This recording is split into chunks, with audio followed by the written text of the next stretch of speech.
Hello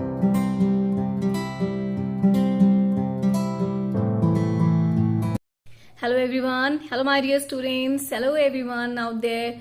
How are you? I hope you all are fine. आशा करती हूँ आप सभी अच्छे होंगे. On that note, let's start our video without any further delay. यानी बिना रुके चलिए स्टार्ट करते हैं अपना आज का वीडियो. और स्टार्ट करने से पहले एक क्वेश्चन एज इट इज मैं आपको दूंगी. फिर से पूछती हूँ मैं आपसे. Mister Mishra with his wife and children were present at the station. यानी mister Mishra with his wife and children were present at the station. अब आपको मुझे बताना है कि आखिरकार इस सेंटेंस में एक मिस्टेक है एंड व्हाट इज दैट. वो है क्या? ऐसे क्वेश्चंस कॉम्पिटेटिव पेपर्स में बहुत सारे आते हैं. करेक्शन ऑफ सेंटेंसेस से आई नो अगर आप प्रिपरेशन कर रहे हैं तो आपको पता होगा. तो आप मुझे सोच के बताइए इसमें क्या है मिस्टेक, और वीडियो एंड तक देखिए क्योंकि इस सेंटेंस में क्या मिस्टेक है इसका आंसर मैं आपको बताऊंगी वीडियो के एंड में. और यस, वीडियो स्टार्ट करने से पहले मैं कहना चाहूंगी अगर आपने अभी तक मेरा चैनल सब्सक्राइब नहीं किया है तो देखिए, आप बेल आइकन को नहीं प्रेस किया है तो स्क्रीन पे आपके सब्सक्रिप्शन बटन आ रहा है, उसे प्रेस करिए और मेरा चैनल सब्सक्राइब करिए for very beneficial videos for you. Okay, now let's start our today's video. Today I'll teach you very useful and small questions that you can make with the helping verbs. यानी कि हम आज सीखेंगे कैसे हम questions helping verbs के through बना सकते हैं. और इस helping verbs देखिए पास्ट, प्रेजेंट, फ्यूचर सबके होते हैं, है ना. यानी वर्तमान, भूत और भविष्य तीनों टेंसेस में होते हैं. लेकिन इस वीडियो में मैं आपको प्रेजेंट टेंस के सारे हेल्पिंग वर्ब्स के थ्रू हम कैसे क्वेश्चंस बना सकते हैं जो कि डेली यूज के very small and frequent asking questions हैं उन्हें. अब देखिए यहाँ पे हेल्पिंग वर्ब्स क्या होते हैं, जो वर्ब्स हमारे वर्ब को सपोर्ट करते हुए देते हैं. जैसे है, हूं, रहा, इन सब के लिए क्या यूज होता है, वो है. तो प्रेजेंट के लिए हमारे इतने आपके देख सकते हैं 1 2 3 4 5 6 7 हेल्पिंग वर्ब्स होते हैं. What are these? Do, does, am, is, are, have, has. ये होते हैं आपके 7 helping verbs in the present tense. Okay, now let's start with the do.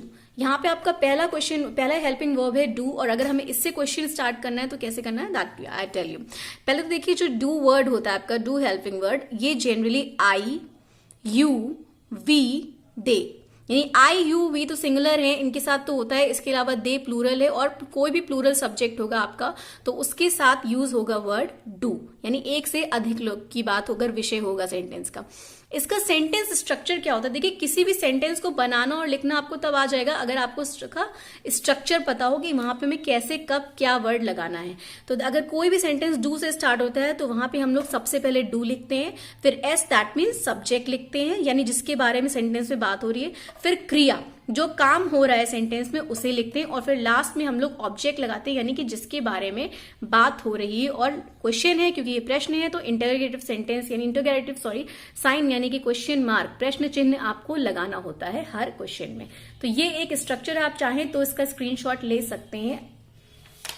चलिए लेट्स स्टार्ट. देखिए अब यहाँ पे मैंने सेंटेंसेस कुछ एग्जाम्पल के थ्रू आपको बताती हूँ रोज के. डू का क्या एक सेंटेंस होता है? Do you hear me? क्या तुम मुझे सुन रहे हो? Do you hear me? क्या तुम मुझे सुन रहे हो? Do you like me? मैं तुमको कैसा लगता हूँ? Do you like me? मैं तुमको कैसा लगता हूँ? Do you know us? क्या तुम हमें जानते हो? Do you know us? क्या तुम हमें जानते हो? Do I know you? क्या मैं आपको जानता हूँ?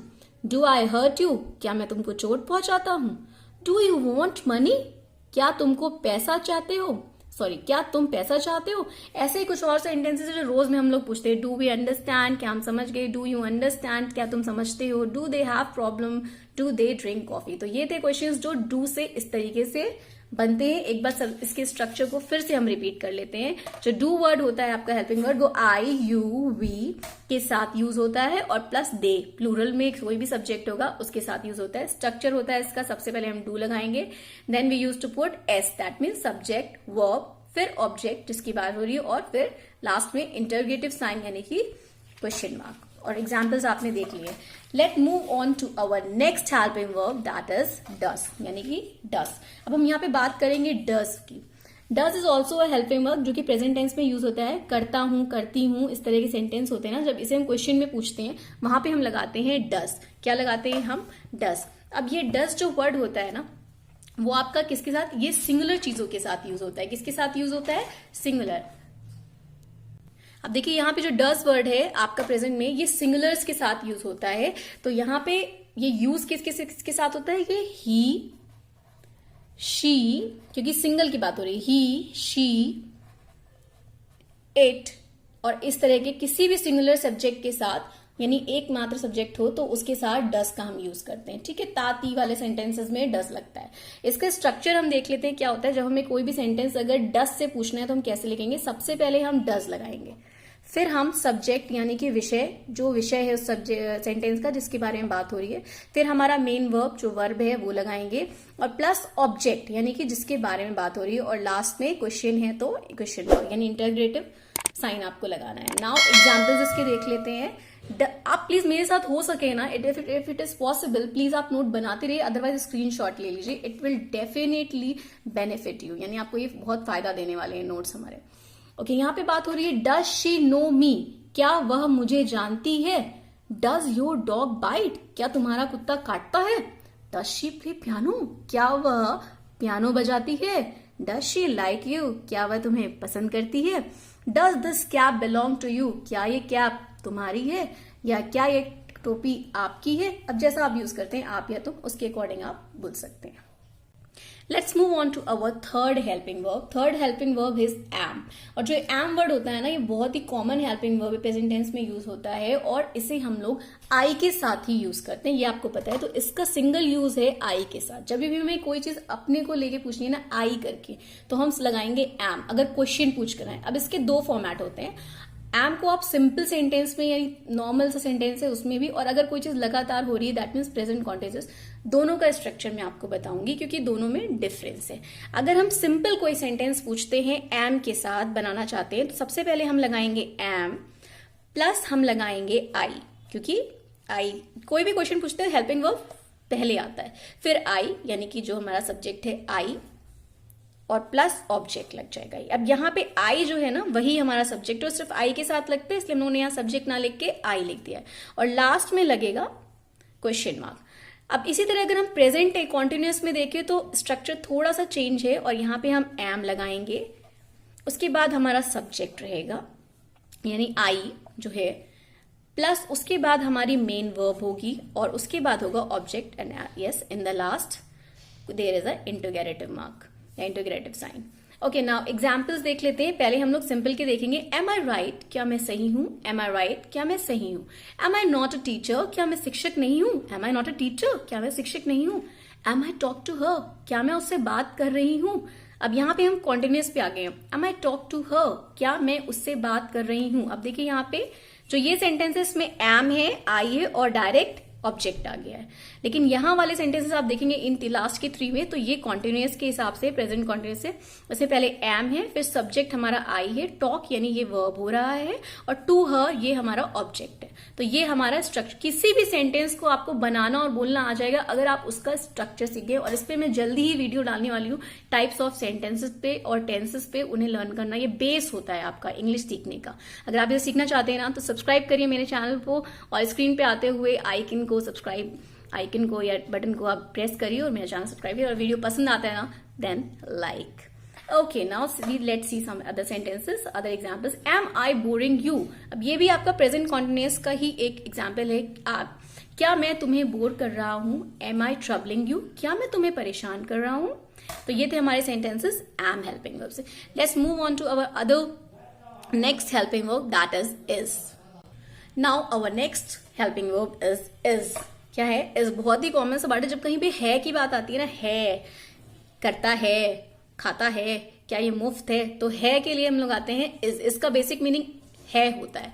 ये किसके साथ यूज होता है मैं आपको पहले बता दूं, ये हमेशा सिंगुलर सब्जेक्ट के साथ, यानी कि जहां पे बात किसी एक चीज की हो रही है ना, वहीं पे ये यूज होता है, सिंगुलर सब्जेक्ट के साथ यूज होता है। इसके अलावा ही, ये प्रोनाउंस होते हैं ही, शी, इट, क्योंकि यहाँ पे एक ही आदमी एक ही औरत की बात हो रही है, तो ही, शी, इट, इनके साथ ये यूज होता है। इस कंडीशन में ही आपका इज यूज होगा। अब एक बार हम स्ट्रक्चर देख लेते हैं, जहां पे हमें क्वेश्चन इससे अगर पूछना है तो कैसा स्ट्रक्चर, कैसा सेंटेंस फॉर्म करेंगे। सबसे पहले हम लगाते हैं इज। क्या लगाते हैं, is. Yes, you are right. सबसे पहले हम लगाएंगे इज, उसके बाद हम लिखते हैं सब्जेक्ट, और लास्ट में अपना लगाते हैं ऑब्जेक्ट, और फिर लास्ट में आपका होता है इंटीग्रेटिव स्ट्रक्चर, सिंपल स्ट्रक्चर। अब इसके अकॉर्डिंग आप स्ट्रक्चर को देखते हुए आप एग्जाम्पल्स को समझिए। इज इट, इट यहाँ पे सब्जेक्ट है और फ्री होना ऑब्जेक्ट है, ठीक है। इज इट फ्री, क्या ये मुफ्त में है, तो इज इट फ्री, इज आपका क्वेश्चन वर्ब हो गया, यहाँ पे इज हो गया, क्वेश्चन में हेल्पिंग वर्ब हो गया, यहाँ पे हमने सब्जेक्ट लगाया इट को और फ्री हो गया ऑब्जेक्ट। सेम मैटर्स आप देखेंगे, बिल्कुल सेम पैटर्न और स्ट्रक्चर पे सारे क्वेश्चन है। इज एनीबडी होम, क्या कोई घर में है। इज दैट ट्रू, क्या ये सच है। इज ही अ डॉक्टर, क्या वह डॉक्टर है। इज ही स्टिल हियर, क्या वह अभी भी यहाँ है। इज एवरीथिंग ओके, सब ठीक है ना, या क्या सब ठीक है। तो ये थे हमारे सेंटेंस इससे। Let's move on to our next helping verb and that is are. Yes, that is are. So our helping verb is now are. Are आप जानते होंगे हमेशा प्लूरल के लिए यूज होता है, या तो फिर वो यू के साथ यूज होता है। किसके साथ यूज होता है, यू के साथ। अब देखिए एग्जाम्पल देख लेते हैं। यहाँ पे यूज किसके साथ होता है, पहले तो वी, क्योंकि हम है, यहाँ पे एक से ज्यादा लोग की बात हो रही है, वी, तो ये प्लूरल हो गया। यू के साथ सेकंड यानी सेकंड पर्सन के साथ तो ये यूज ही होता है, यू के साथ हमेशा आर का यूज होता है। दे, क्योंकि ये भी प्लूरल में हो रहा है, एक से ज्यादा की बात हो रही है। और इसके अलावा जितने भी प्लूरल सब्जेक्ट्स होते हैं, यानी कि कोई भी चीज जो एक से अधिक होगी ना, उसके साथ हम लगाएंगे, उसके बारे में कुछ बात पूछनी है तो आप लगाएंगे आर। इसके स्ट्रक्चर सबसे पहले देखते हैं, क्योंकि क्वेश्चन पूछना है तो हेल्पिंग वर्ब आगे आ जाता है और लगता है सबसे आगे, तो वो होगा सबसे पहले स्ट्रक्चर में आर। आफ्टर दैट हमारा स्ट्रक्चर में होगा सब्जेक्ट, यानी जिसके बारे में बात हो रही है, एंड यस ऑब्जेक्ट, जिसके बारे में बात हो रही है, और आखिरी में क्या बात हो रही है वो, और यहाँ पे होगा हमारा इंटरग्रेटिव मार्क। एग्जाम्पल्स देख लेते हैं और आप स्ट्रक्चर को देखते हुए एग्जाम्पल्स को देखिए। Are, that is are. You is the subject, okay is the object. आप ठीक हो, आर यू ओके, आप ठीक हो, आर यू ओके, आप ठीक हो। Are you stupid, are you stupid, क्या तुम बेवकूफ हो। आर दे फ्रेंड्स, क्या वो दोस्त हैं, क्या वो दोस्त हैं। आर यू हंग्री, क्या तुम भूखे हो। आर यू हंग्री, क्या तुम भूखे हो। आर वी करेक्ट, क्या हम सही हैं। आर वी करेक्ट, क्या हम सही हैं। यहाँ पे आप करेक्ट वर्ड की जगह ना राइट को भी यूज कर सकते हैं, दोनों ऑप्शनल है। आर वी राइट, ठीक है। Are we all right, are you all right, क्या तुम ठीक हो। आर यू ऑल राइट, क्या तुम ठीक हो। तो ये हो गए हमारे सेंटेंसेस जो कि आर से शुरू होते हैं और डेली बहुत फ्रीक्वेंटली यूज आते हैं। आई होप कि मैं आपको वीडियो समझा पाती हूँ। देखिए मेरा मोटिव मेनली आपको समझाना है, पढ़ाना है। आई डोंट थिंक सो कि उसके लिए मुझे फेस शो करने की जरूरत है या फिर बहुत सारे गैजेट्स की जरूरत है। I think paper pen is the best way to teach anyone. Okay, so let's start, move on to our next word and yes, चलिए दूसरे वर्ड की तरफ पढ़ते हैं। और लास्ट के हमारे वर्ड है सिर्फ हैज और हैव। ये प्रेजेंट टेंस के बचे हुए दो लास्ट के हेल्पिंग वर्ब्स हैं और इनको हम लोग प्रेजेंट परफेक्ट टेंस। अब आप पूछते हैं प्रेजेंट परफेक्ट टेंस, अगर आप ये सब जानना चाहते हैं कि ये सेंटेंसेस कौन से होते हैं सेंटेंसेस, तो मेरा सब्सक्राइब करें चैनल। इसमें मैं जल्द ही वीडियो बनाऊंगी। Soon I am going to make a video on these, a series of video where you can learn tenses, यानी जहां पे आप टेंसेज लर्न कर सकते हैं, टाइप्स ऑफ सेंटेंसेज लर्न कर सकते हैं, and with the notes. Yes, जैसे नोट्स आप देख रहे हैं ना, एज इट इज ऐसे नोट्स मैं आपको बना के अवेलेबल कराऊंगी with the form of chart, structures, everything. Okay, now let's move on to our last two helping verbs. Video थोड़ी सी लंबी है बट यस बेनिफिशियल है। हैज एंड हैव, देखिए सिंपल से दोनों को साथ में लेके चलते हैं। जो हैज वर्ड है ना आपका हमेशा सिंगुलर के साथ यूज होता है, यानी जब एक की बात हो रही है तो हम लोग यूज करते हैं हैज। क्या यूज करते हैं, हैज। और जब एक से अधिक की बात हो रही होती है तो हम यूज करते हैं हैव। तो पहले एक से अधिक का अगर हम स्ट्रक्चर देखें तो यहाँ पे क्या होता है, आई के साथ यूज होता है, ये यू के साथ यूज होगा, और वी। अब देखिए ये सिंगुलर होते हैं आई और यू, लेकिन इनके साथ हमेशा हैव लगता है, ठीक है। जैसे आर हमेशा यू के साथ लगता है, इसलिए I, you, we, they and yes not. इसके अलावा जितने भी प्लूरल नाउन्स होंगे ना उनके साथ भी लगेगा आपका हैव। स्ट्रक्चर इसका क्या होता है, हैव को लगाना है आपको, ठीक है। फिर आपको सब्जेक्ट लगानी है, उसके बाद आपका वर्ब का थर्ड फॉर्म होता है। हमेशा हैव और हैज के साथ वर्ब का थर्ड फॉर्म लगता है, जिसे हम लोग पास्ट पार्टिसिपल भी कहते हैं। वर्ब का थर्ड फॉर्म और फिर ऑब्जेक्ट लगेगी और लास्ट में क्वेश्चन मार्क लगेगा एज इट इज, क्योंकि क्वेश्चन है। सेम, बिल्कुल सेम स्ट्रक्चर आपका हैज में भी लगेगा, बस यहाँ पे फर्क क्या आ जाता है, ये सिंगुलर के साथ यूज होता है, यानी ही, शी, इट, और इसके अलावा कोई भी चीज सिंगुलर होगी यानी कि एक में होगी ना तो उसके साथ हैज लगेगा। स्ट्रक्चर बहुत सिंपल है, सेम है, बस हैव की जगह आपका हैज होगा, फिर हम सब्जेक्ट जिसके बारे में बात कर रहे हैं, फिर वर्ब की थर्ड फॉर्म। रिमेंबर हमेशा परफेक्ट कॉन्टिन्यूअस टेंस में हैज और हैव के साथ जो है हमेशा वर्ब की थर्ड फॉर्म लगती है, जिसे हम लोग पास्ट पार्टिसिपल भी कहते हैं, ठीक है। Has subject plus verb third form and last में ऑब्जेक्ट और इंटरोगेटिव मार्क। कुछ सेंटेंसेस बहुत ही जल्दी मैं बोलूंगी बिकॉज वीडियो बहुत लेंथी हो गई है। So here's the examples. Has she not come yet, क्या वह अभी तक नहीं आई। Has she not come yet, क्या वह अभी तक नहीं आई। हैज समथिंग हैपेंड, कुछ हुआ है। हैज समथिंग हैपेंड, कुछ हुआ है। हैज शी अराइव्ड ऑलरेडी, क्या वह पहले से ही आ चुकी है। Has he lived here 2 years, क्या वह यहाँ 2 साल से रह रहा है। सेम इट इज एक से अधिक के लिए हम यूज करते हैं हैव। आप सेंटेंसेस खुद दे सकते हैं, वीडियो बहुत लॉन्ग हो चुकी है, आई थिंक आप बोर जाएंगे। And yes, I think, I hope कि आपके लिए ये वीडियो बेनिफिशियल रही है। एंड येस, अगर बेनिफिशियल है तो like, share and subscribe. And yes, I say all of these are called helping verbs. जितने भी मैंने आपको बताया इन्हें हेल्पिंग वर्ब्स कहते हैं, बट प्रेजेंट टेंस में, ठीक है। अब पास्ट और फ्यूचर के हम नेक्स्ट वीडियोज में पार्ट्स बनाऊंगी, मैं उसमें आपको डिस्कस करूंगी, तो उसके लिए tune in to my channel. And yes, if you know how to use it, अगर आप समझ गए कि इन हेल्पिंग वर्ब्स को कैसे क्वेश्चन बनाने के लिए यूज करना है, तो आप डेफिनेटली बहुत सारे इंग्लिश भी सीख गए हैं, लिखना और बताना। This will improve your English a lot. And yes, move on to the question that I asked in the, यानी चलिए कुछ क्वेश्चन का आंसर जान लेते हैं जो मैंने आपको इस वीडियो के स्टार्टिंग में पूछा था कि उसमें क्या मिस्टेक है। तो मैंने आपसे क्वेश्चन पूछा था कि mister Mishra with his wife and children were present at the station. इसमें मिस्टेक क्या है? तो इसमें मिस्टेक है वर। अब पूछेंगे आप कैसे, वो कि यहाँ तो यार एक से ज्यादा की बात हो रही है, फिर भी यहाँ पे वर क्यों नहीं लगाएंगे? वर तो प्लूरल के साथ लगता है। जी नहीं, यहाँ पे वाइफ और चिल्ड्रन की बात नहीं हो रही है, मिस्टर मिश्रा की बात हो रही है कि मिस्टर मिश्रा स्टेशन पे प्रेजेंट है अपने बच्चों और बीवी के साथ। तो मिस्टर मिश्रा तो एक ही है, सिंगुलर है। क्या है? सिंगुलर है। तो जब हमारा सब्जेक्ट सिंगुलर है तो उसके अकॉर्डिंग यहाँ पे हमारा वर नहीं वॉज होना चाहिए था। क्या होना चाहिए था? वॉज होना चाहिए था। तो ये तो कोई क्वेश्चन मैंने आपको दिया, एक होमवर्क मैं आपके लिए छोड़ के जा रही हूँ। This is a major problem for today's society. Screenshot ले लीजिए और इसका आंसर आप मुझे कमेंट सेक्शन में बताइए कि इसमें आखिरकार मिस्टेक क्या है, what is the mistake here. Thank you for watching my video. I hope you like my videos. Keep learning, keep trying. Till then, bye bye, bye bye.